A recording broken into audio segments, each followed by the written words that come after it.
Election 2024 में बड़े बड़े सियासी बुर्ज उलट गए। नवाज शरीफ मानसेरा से हार गए, बिलावल भुट्टो जरदारी को लाहौर से कामयाबी ना मिल सकी, मौलाना फजल रहमान भी हार गए। लोधरा और मुल्तान की दोनों नशिस्तों पर जहांगीर तरीन को शिकस्त हुई है। साबिक वज़ीर आला महमूद खान को सवात में मात दे दी गई।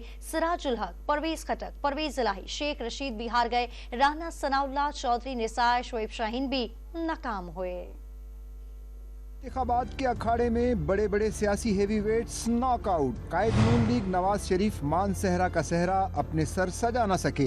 NA-15 पर आजाद उम्मीदवार शहजादा मोहम्मद गुस्तासिब से हार गए। Chairman Peoples Party Bilawal Bhutto NA-127 Lahore की इंतखाबी दौड़ में तीसरे नंबर पर रहे। लीगी रहनुमा अताउल्लाह तारड़ ने मैदान मारा, जबकि आजाद उम्मीदवार दूसरे नंबर पर रहे। सरबराह JUI मौलाना फजलुर रहमान अपने आबाई हल्के डेरा इस्माइल खान से हार गए और NA-44 DI खान से उनके मद्दे मुकाबिल अली अमीन गंडापुर को फतह हुई। शेख रशीद भी हार गए। राना सनाउल्लाह, चौधरी निसार, शोएब शाहीन भी हाथ मलते रह गए। लीगी रहनुमा ख्वाजा साद रफीक हल्का NA-122 से हार गए। आजाद उम्मीदवार सरदार लतीफ खोसा जीत गए। इस्तेकाम पाकिस्तान पार्टी के सरबराह जहांगीर तरीन कौमी असेंबली की दोनों नशिस्तों यानी लोधरा और मुल्तान से हार गए। गुजरात में PTI के मरकजी सदर चौधरी परवेज इलाही को सालिक हुसैन के हाथों शिकस्त का सामना करना पड़ा। PTI पार्लियामेंटेरियन के सरबराह परवेज खटक को कौमी और सूबाई असेंबली की दोनों नशिस्तों पर शिकस्त हुई। जमात इस्लामी के अमीर सिराजुल हक को लोअर दीर 1 से कौमी असेंबली के हल्के